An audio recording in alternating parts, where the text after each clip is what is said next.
recording.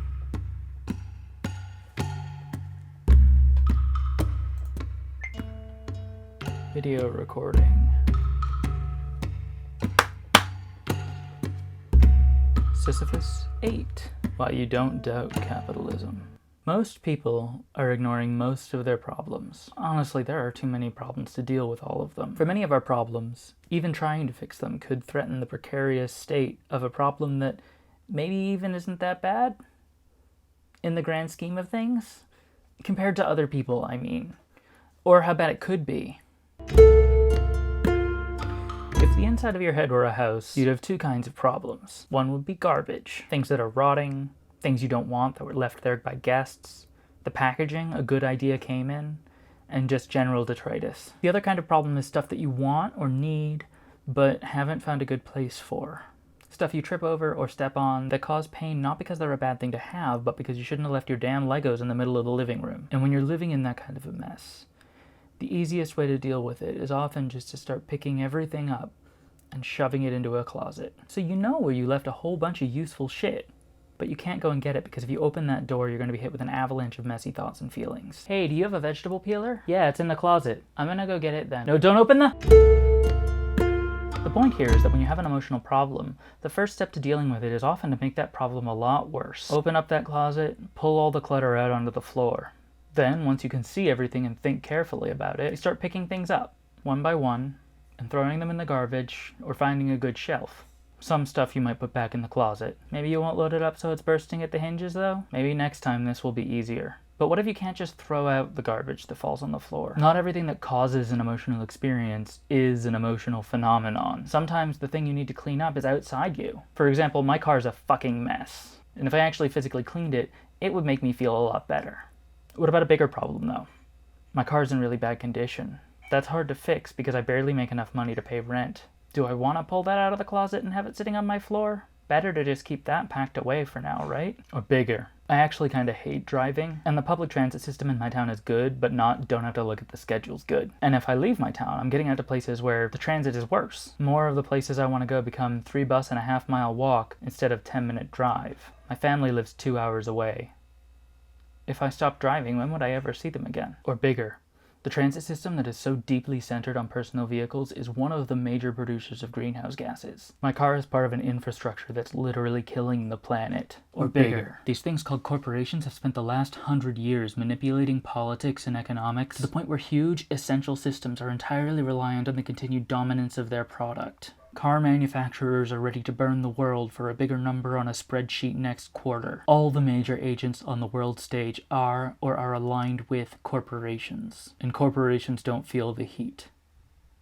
What good is it going to do you emotionally to treat those problems as something to deal with? Pulling them out of storage makes life more painful, and you may not see meaningful progress on them in your lifetime. You certainly don't have an individual ability to take action. You'd have to be part of a large collective movement to take on the corporations. You maybe don't know where to find that movement. You maybe aren't sure that it exists. You maybe think that if you go there, then eventually someone will come for you, stick a bag over your head, and your family will only ever be able to wonder what happened. Radical beliefs. Beliefs that challenge the dominant power structure don't thrive in the mimetic environment, the marketplace of ideas. Not because they're bad ideas, but because they hurt to hold. Believing that you're the victim of an unjust system makes living in it hurt more. If you try to persuade others to adopt these beliefs, they feel like you're trying to hurt them. My mother and I get in vicious fights about the ways that I suffer as a consequence of capitalism.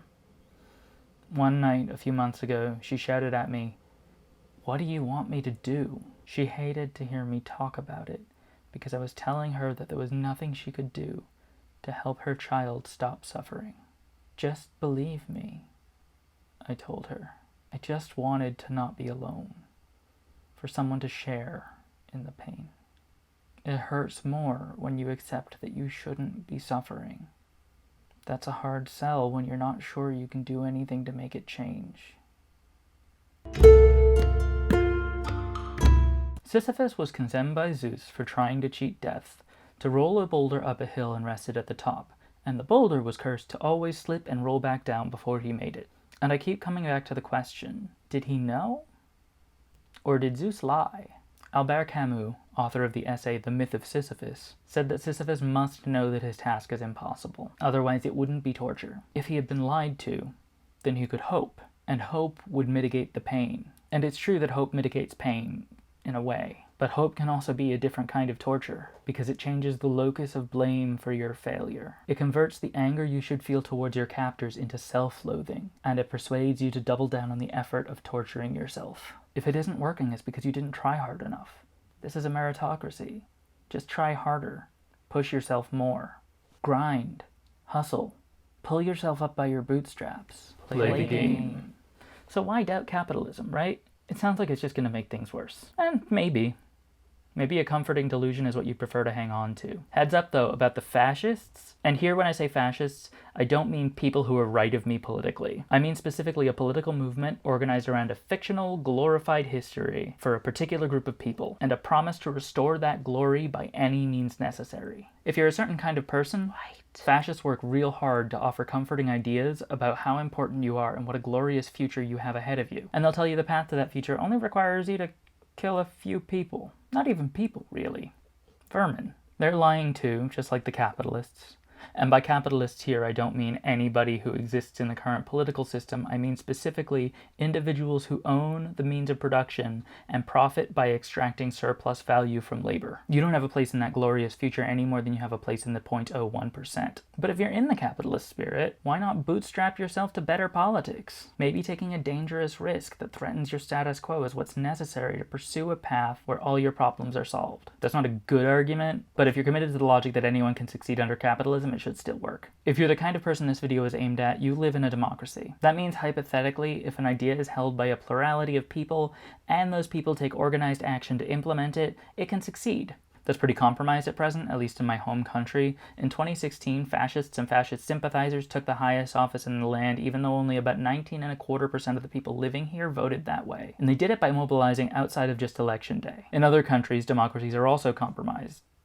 By my country. So one thing you can do is do more than vote. Volunteer for candidates you like and vote for the Democratic nominee, and carpool with folks who are having trouble getting to the polls and help them vote too. Donate to Democratic politicians challenging Republicans for seats. Amy McGrath is challenging Mitch McConnell, who has been groundbreakingly shameless in his enthusiasm for maximizing corporate profits at the expense of human well-being. Get involved in local government and in your community. Your town could be a model for the kind of radical change we need to see, and proof that it works. No matter where you are, you also live in a community, and being part of a community means that you have a responsibility to stand up for your fellow community members, to aid them, to make their lives better. That means helping your community members understand the implications of their politics. And it means being there for them when they suffer the painful process of withdrawing their confidence in capitalism. It means helping out, organizing meetings, doing favors, and giving of yourself freely to make all of your lives better. It means setting boundaries and taking care of yourself, and asking your community members to participate in your personal and communal efforts to flourish. It means apologizing and forgiveness.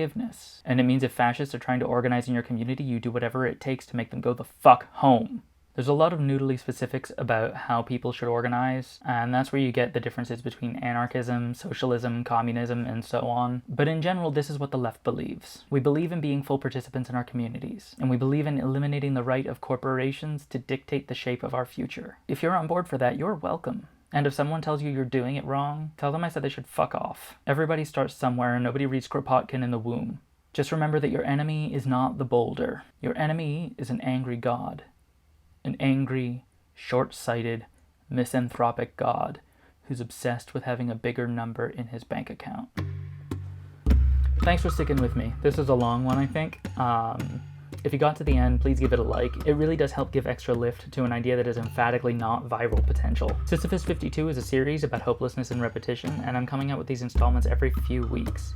Hit the subscribe button so that they show up in your field, and if you want a notification when I upload, hit the bell. I promise I won't be spamming you. I've only been able to do these like once a month lately. I have a Patreon at patreon.com/txwatson where I post these scripts when they're ready for filming and the video at least a day before it comes out. I've been having a really hard time with rent lately, and honestly, every little thing helps. Earlier this month, I saved myself from an overdraft payment by withdrawing my Patreon money. That $8 saved me $35. I want to thank my current patrons, Chelsea Rose, Locomotia, Nicole Wooden, Nightwing Whitehead, and Zaylee. And I want to extend a personal apology to Zaylee.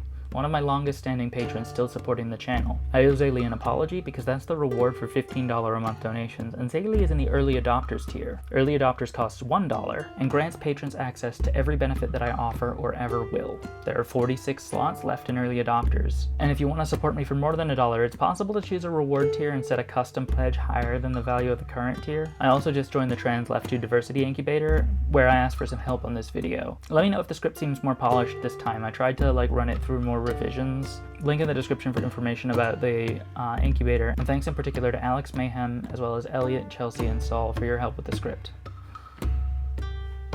Bye.